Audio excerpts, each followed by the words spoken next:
Hello,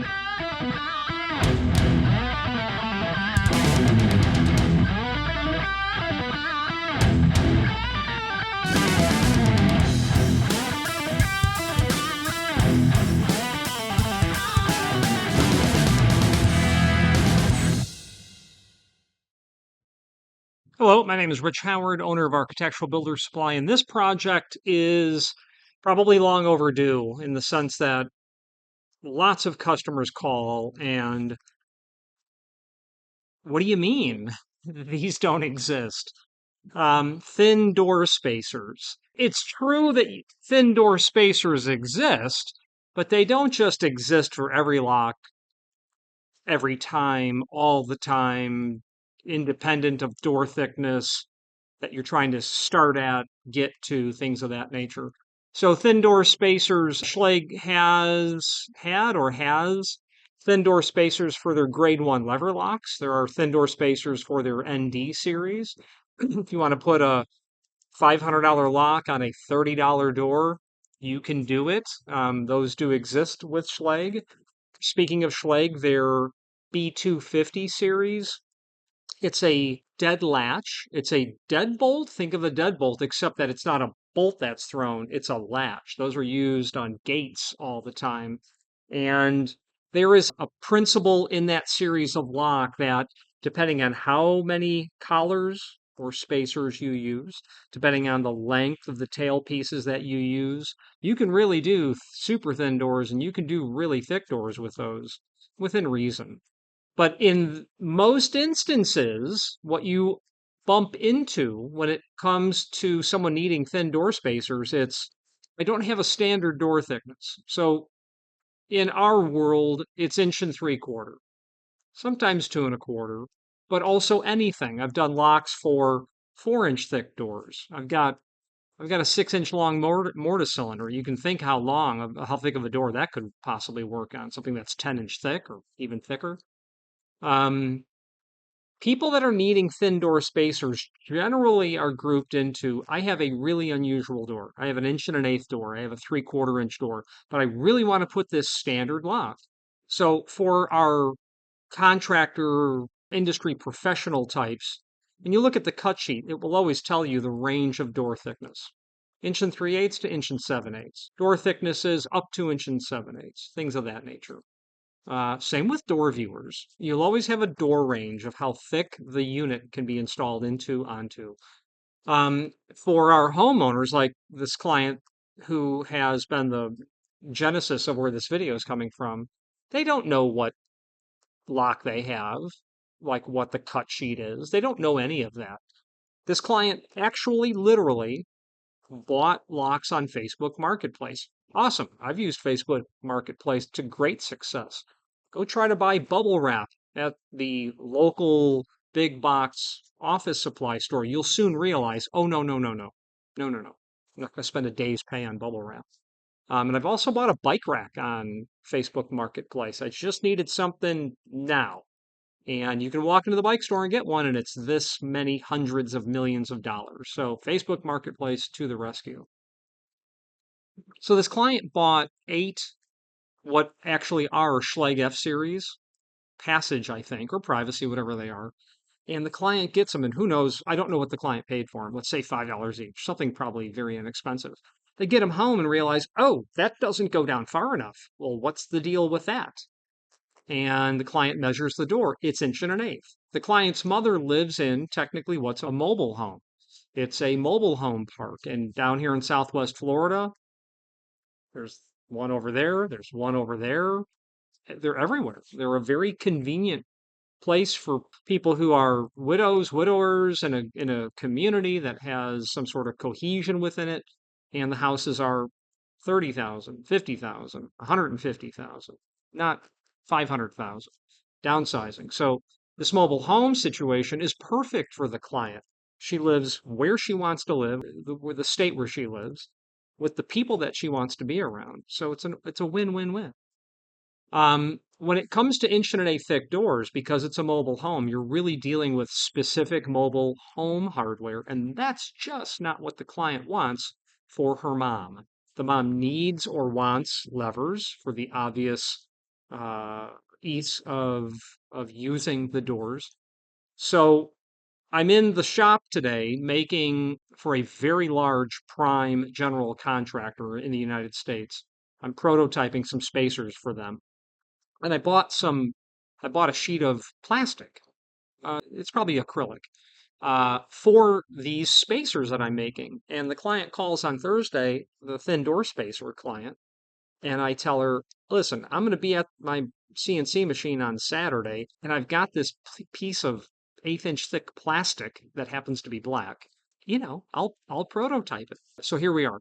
So the concept is this client has 8 doors, pretty big mobile home, and they have locks that will go down to 1 3/8, maybe 1 5/16, but 1 3/8. They're designed for up to 1 3/4, maybe 13/16. And why that door range is really important is because commercial locks will generally go to 1 7/8. Well, why is that the case? Well, that's the case because door manufacturers will make an 1 3/4 thick door. If you put a caliper on it, it won't measure 1.75. It'll be something else. 1.73, 1.72, 1.74, on and on. Sometimes what happens in the commercial world, we put laminate on, literally laminate, whether it's Wilson Art or Formica or Pionite or Nevamar or whatever it is. In the world of laminates, there are different grades, different thicknesses. So as you take a door that's 1.736 and you add vertical grade laminate to each side, which may be 35 thousandths, you're now adding 70 thousandths to it. Let's say the door was 1.75, so the lock needs to extend just slightly past 1 3/4. So this client has 1 1/8. Hopefully they're actually 1 1/8 because my shim stock, my acrylic, it should be 0.125, 1/8 of an inch. So let's do this. 1/8 inch plus 1 1/8 plus 1/8 inch is 1 3/8. So the client gave me the OD of the rows, which is 2 3/4. I know the ID of the hole. That'll be 2 1/8. And all I'm going to make are donuts. That's all I'm going to make. I've got my CNC. It's not set up yet, so off camera, I will go through the entire startup routine, which takes usually 30 minutes. Actually, what we'll do is we'll take a look at the plastic before I start the machine up, because then we will tool path, and then I'll turn the machine on because then it'll get loud in the environment. So let's take a look at the plastic that we've got going here. If you are enjoying this video, please click thumbs up or like, and also please consider subscribing to our channel. Let's move on to the rest of the video. Okay, so here we have this piece of acrylic. It happens to be black because the shim project for the prime contractor, that's moving forward. So I wanted to bring in a piece of material so that I could prototype the job, so I could better determine cool path time, but also a sheet of this. This happens to be 3 foot by 4 foot. And the reason I could have just ordered a 24 inch by 24 inch piece, but on the job for the shims, which is not the thin door spacer job, this video is about the thin door spacers. On the spacer job, shim spacer needed to be 1/8 inch, coincidentally, and black. And black kind of works for the thin door spacer project as well, in the sense that it should just work out fine. So this happens to be gloss both sides. Now, that is gloss only because I was picking something in stock.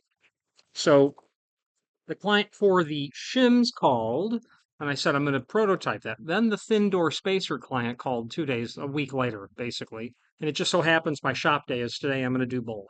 So when I put the caliper on this 1/8 inch acrylic, it's 0.113. So it's a little thin. Yeah, 1.13. Okay. Yeah. That's important when we're tool pathing to know how thick that material is.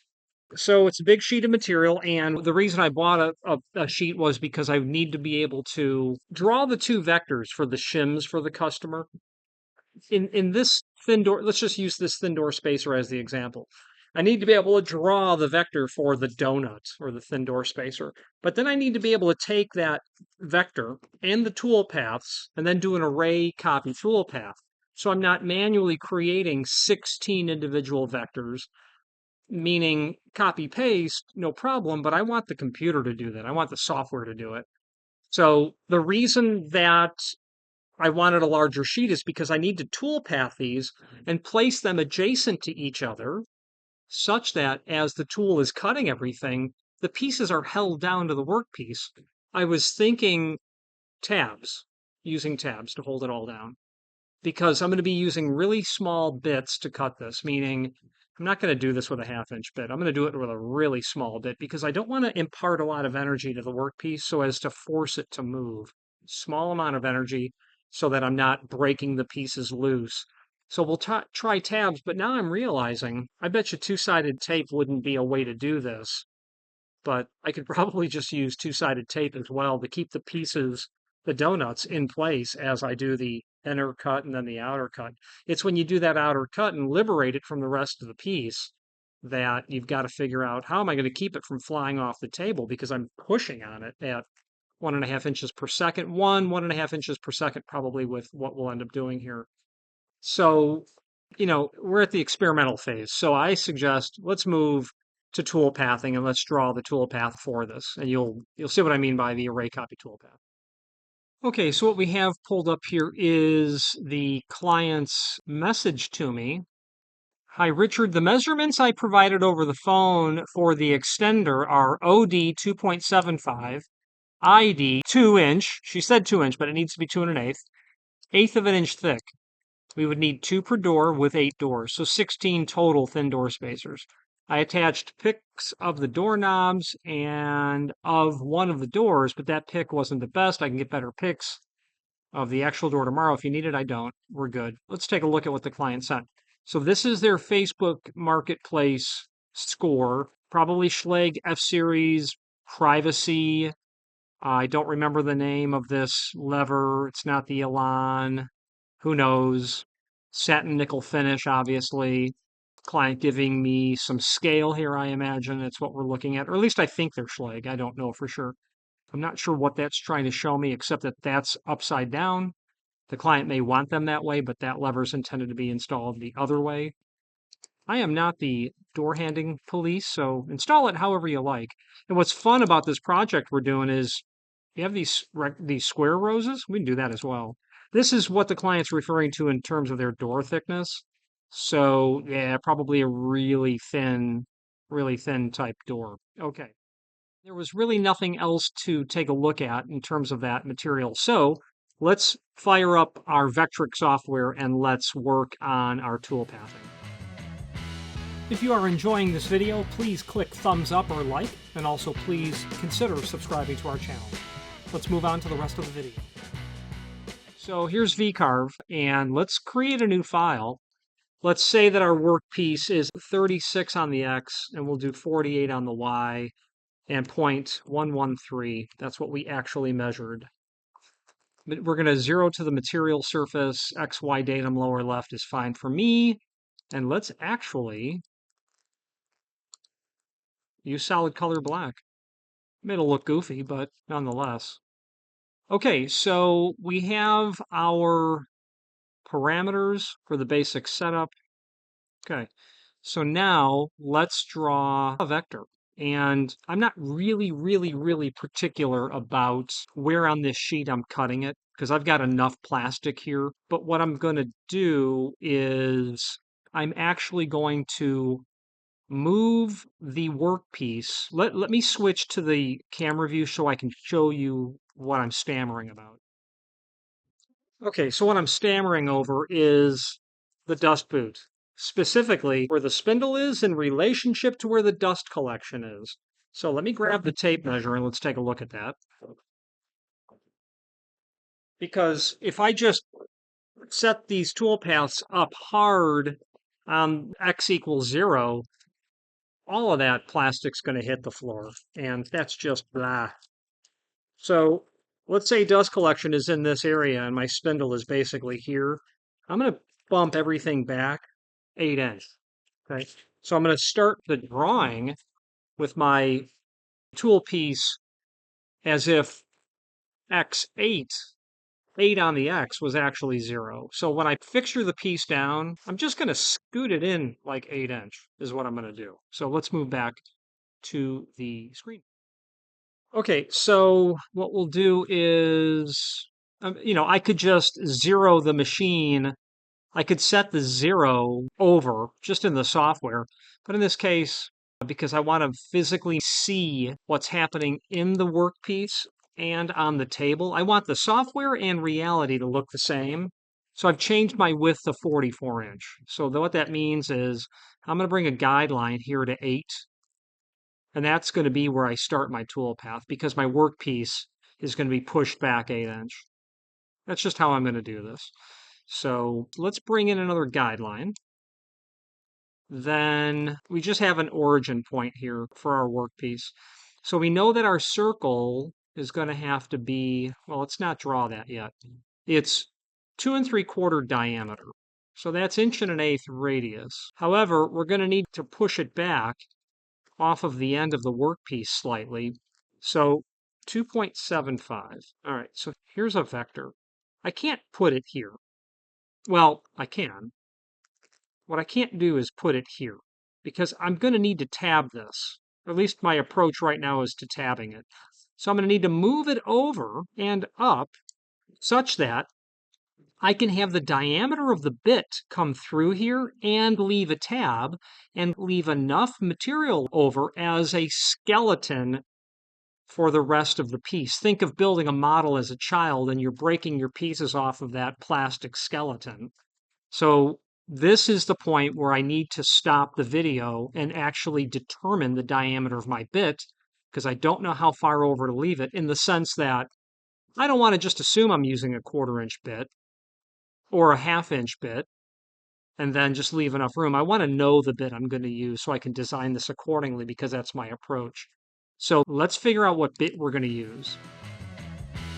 If you are enjoying this video, please click thumbs up or like, and also please consider subscribing to our channel. Let's move on to the rest of the video. So what I'd like to use on this is 1/8 of an inch diameter bit. 1/4, I just think is going to be too much. If I was going to cut it all in one pass, maybe. But I've got a 1/4 inch bit. Now what happened was on Thursday, I ordered tools specifically for soft plastic cutting, which is kind of what we're doing. They arrived on Friday, and the UPS driver was not able to complete his delivery, so it won't be here till Monday. So the bit I'm going to use is just, it's going to work, this Onsrud 57-240, but it's not a bit that I would choose to use. So let's switch to the screen view and see what the Onsrud catalog tells us about this 57-240. It's a down spiral bit, and I like that because it'll be putting pressure downwards as it cuts through the material, not trying to lift it. I've used up spiral bits or upcut bits, and right at the end, when the work was almost done, that upcut just was pulling my workpiece up off the table. So I want to keep the pressure pushing down. And someday we'll do a video on what the difference is between up spiral and down spiral. And actually, that's going to be sooner rather than later. But after you kind of become comfortable with what it actually looks like, it becomes very second nature to visually identify whether it's an up spiral or a down spiral. Let's switch to the catalog and see what they say about this bit, just to make sure I'm not about to put my foot in my mouth. Okay, so let's pull up an Onsrud. This is a 57-240. We want the production cutting tools, 57-240. Yeah, I mean, it's definitely for wood. I think we'll be okay. So let's 57-240 down cut, 1/8 of an inch diameter. That's what I would like. 1/2 inch cutting length. That's more than adequate.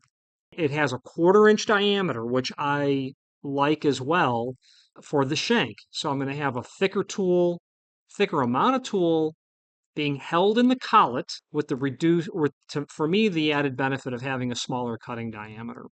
Overall length is 2 inch. That means I'm going to use probably my shorter dust boot on the end of the spindle.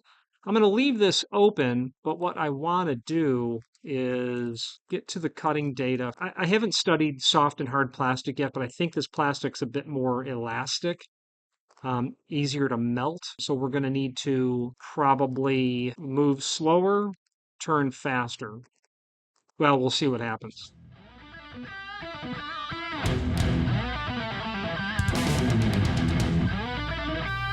Again, thank you for watching, and if you've enjoyed this video, please click thumbs up, Please subscribe and maybe even send the video to someone that you know.